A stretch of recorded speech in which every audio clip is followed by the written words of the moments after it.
China sending 71 warplanes and 7 ships to Taiwan in just 24 hours. The escalation coming after the U.S. approved $10 billion in aid for Taipei. Here to discuss if we should be concerned or not, the Heritage Foundation's James Carafano. I want to ask you, so U.S. citizens or the U.S. is criticizing the military drills near Taiwan. The president calling it provocative, the actions here. Should we be concerned about stability in the region? Well, look, this is kind of a good news, bad news, right? The good news is, I think most analysts agree, the Chinese are primarily doing this to protest against the U.S. aid for Taiwan, which means we're standing up for Taiwan.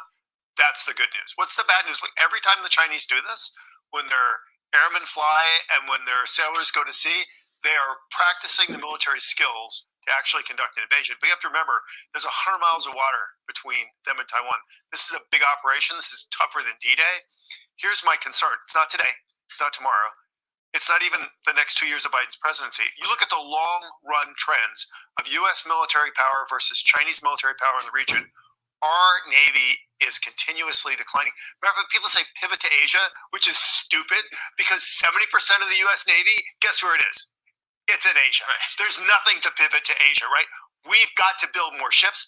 That's got to stop. Now, if we don't do that, that is the most powerful signal to the Chinese that we just don't care about Taiwan, and they pay attention to what we do. So they're looking at action. So they're looking at the U.S. actions, not what we say. Right? They look at the numbers, and they say, we just hang in there, and in a decade, we're going to have as many nuclear weapons as they do. We're going to have a bigger Navy, and then we're going to say, what are you going to do now? Do you think that, so these drills, you don't think move them closer to an invasion? We've heard some analysts say that possibly within President Biden's presidency, we will see an invasion or a takeover of Taiwan. Look, I mean, who knows, right? Only the Chinese know what the Chinese are going to do. But you look at the next 2 years, that's a risky military exercise for them, particularly as the Taiwanese are taking their own defense more seriously. They're increasing enlistments. They're changing their tactics. So I worry less about the next 2 years and the Chinese just sitting back and waiting. So the Chinese connect many issues and do a one sort of country policy historically. The U.S. doesn't do that. They separate the issues. But this president allowing China to do business in Russia, allowing the more oil to be bought from Russia, does that send a message of weakness to the Chinese where they feel like they can ramp up and be more aggressive? Yeah, you just identified really the Achilles heel of this administration. And it really is because it's a bit Jekyll and Hyde. You go inside this administration, and there are people like John Kerry who say, we need the Chinese for climate change. We have to find ways to cooperate. And other people saying, dude, do you not see the thing blinking red here? And they continually battle forth against each other, which is why our policy looks kind of ambivalent. One day we care about China, one day we don't. So I want to get this in here quickly. South Korea is on high alert because North Korea has apparently, its drones have violated the South Korean airspace. How concerned, how serious is this? How concerned should we be? Well, I think we're lucky in that we have a very strong government in South Korea that really focuses on deterrence and isn't willing to give in to North Koreans' threats. I think that's the most stabilizing factor in the region. The Japanese are concerned about it too. There's one thing I actually liked about this administration: when their allies stand up and show backbone, Biden doesn't drag them back down. So they're letting us be strong on North Korea right now, and I think that's the way to keep it going. But is this a North Korea that's lashing out again? I mean, there was missile launches. Now we're seeing drones moving. Well, I think it's the same behavior we've always seen. They're looking for pressure points and where they can find leverage, and if we don't give it to them, then they don't matter as much. There's James Carafano.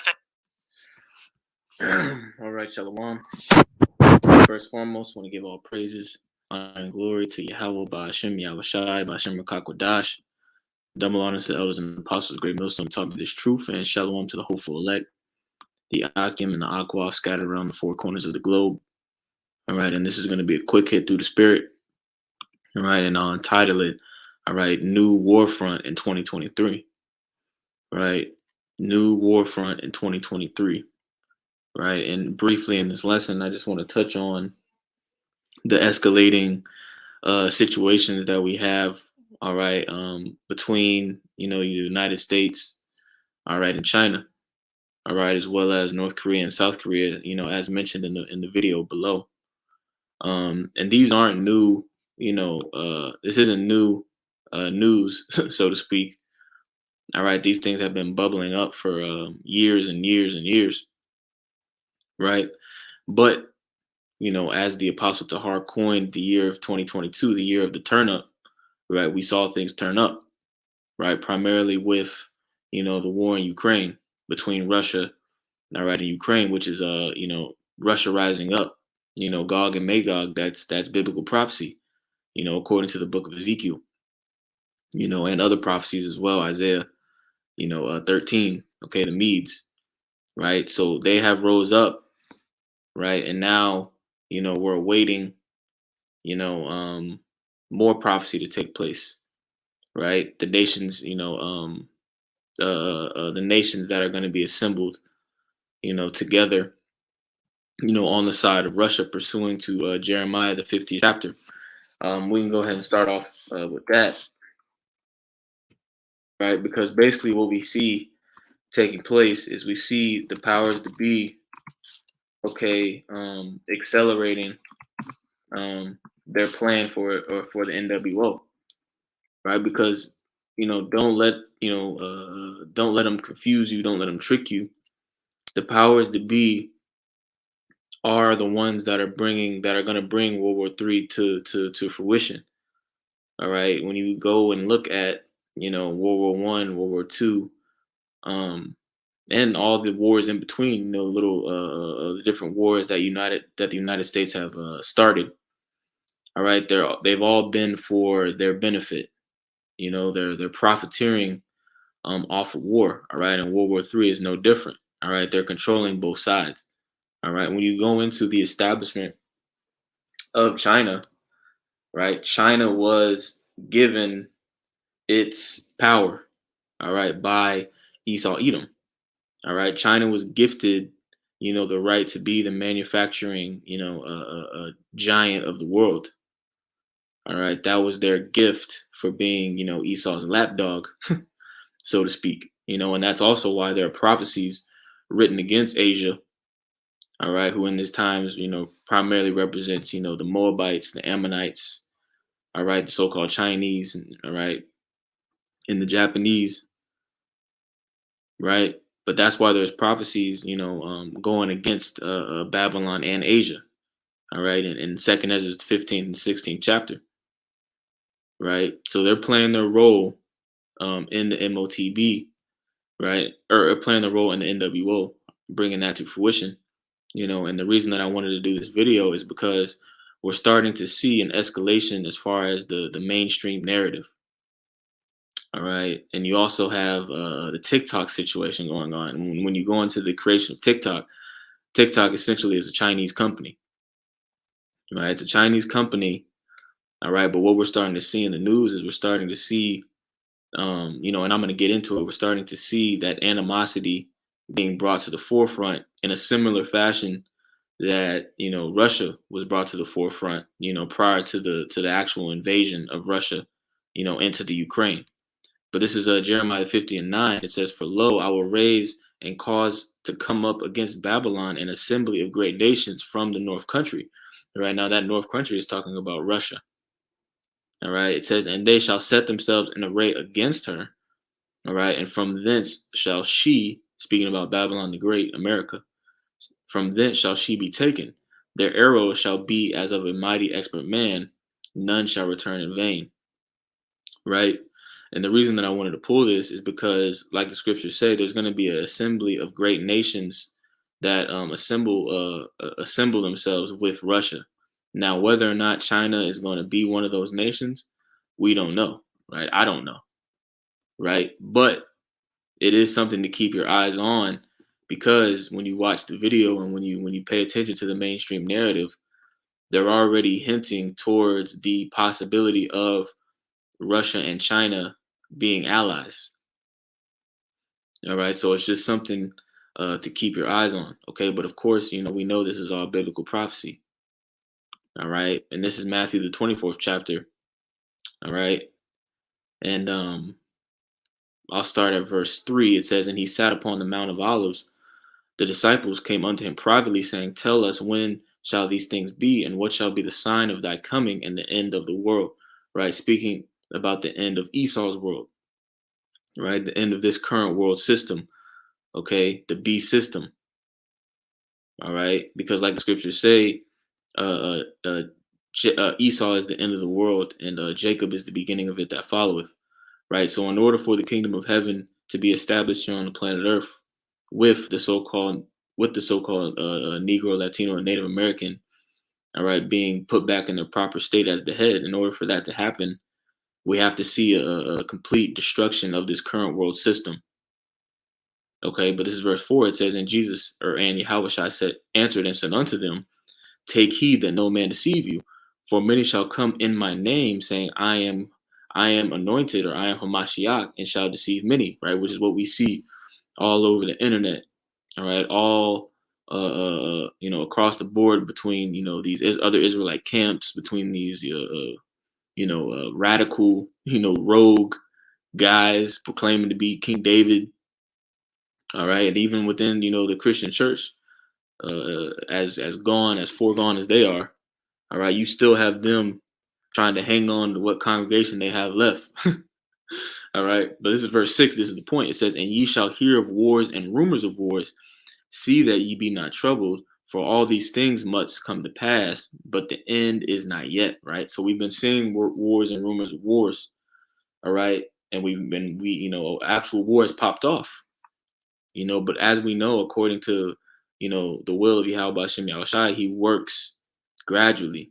All right, these prophecies take place over the dispensation, or over a period of time, right? But we have to stay diligent and keep our eyes on 2023, because through the Spirit, it's looking like a lot of things are going to converge, all right, within the year 2023. Right? And this is verse 7. It says, "For nation shall rise against nation, and kingdom against kingdom, and there shall be famines and pestilences and earthquakes in diverse places." Right? And we have been seeing a high level of all these things in 2022. Right? The stage for a major famine is set. All right? We've been seeing all the different food manufacturing, food processing plants being destroyed. All right. You've been seeing it all year long. All right. Of at least, you can't even count them on your hands at this point. It's been so many. Right. You see the attack of the power grid. All right. You have, the C-19 situation that was brought to the forefront, but that was just a test. All right. There's a real pestilence coming. There's a real famine coming. One that the people of the planet Earth have never seen in their lives. All right. But like it says in verse 8, it says, "All these are the beginnings of sorrows." Right? The beginnings of sorrows. And I want to click on that word sorrows. It says Odin. Right? And it says intolerable anguish. All right? In reference to the dire calamities preceding the advent of the Messiah. Right? Intolerable anguish, dire calamities. That's what's coming to the planet Earth in 2023 and beyond. All right, and this China situation could be a catalyst to that happening. All right, now I want to tap into these articles just a little bit, because I want to pay attention to this, or I want to bring light to this narrative that's being painted, with the whole TikTok situation. Right, because this is a part of the whole demonization and villainization of the Chinese government. This is the type of propaganda that is pushed before actual war takes place. All right, and this is on CBS News. It says TikTok faces growing national security concerns. It's not just a collection of data. Right? It says, with more than 1 billion monthly users worldwide, TikTok has transfixed many users with a platform that seems to know who they are. But critics say TikTok might know too much. All right. The popular social media app tracks its users' likes, dislikes, and personal information, including email addresses, phone numbers, and Wi-Fi networks. It says, while other apps also take similar data, TikTok's parent company is Chinese-owned ByteDance, and U.S. officials have repeatedly warned that the Chinese government could force the company to share the data it's collected on its users. All right. We do have national security concerns, FBI Director Christopher Wray said in November. They include the possibility that the Chinese government could use it to control data collection of millions of users. All right. So there's this narrative that's being painted, China, the big bag boogeyman that's collecting everybody's data, when in reality, all right, all these government agencies, all these social media platforms are harvesting the data of billions of people on the planet Earth. They're all doing it. All right, they're all doing it. Nobody's exempt. They're all working together. They're all doing it. All right, and there's a Netflix documentary that shows you that. All right, all this information is being harvested and fed into what they call clouds.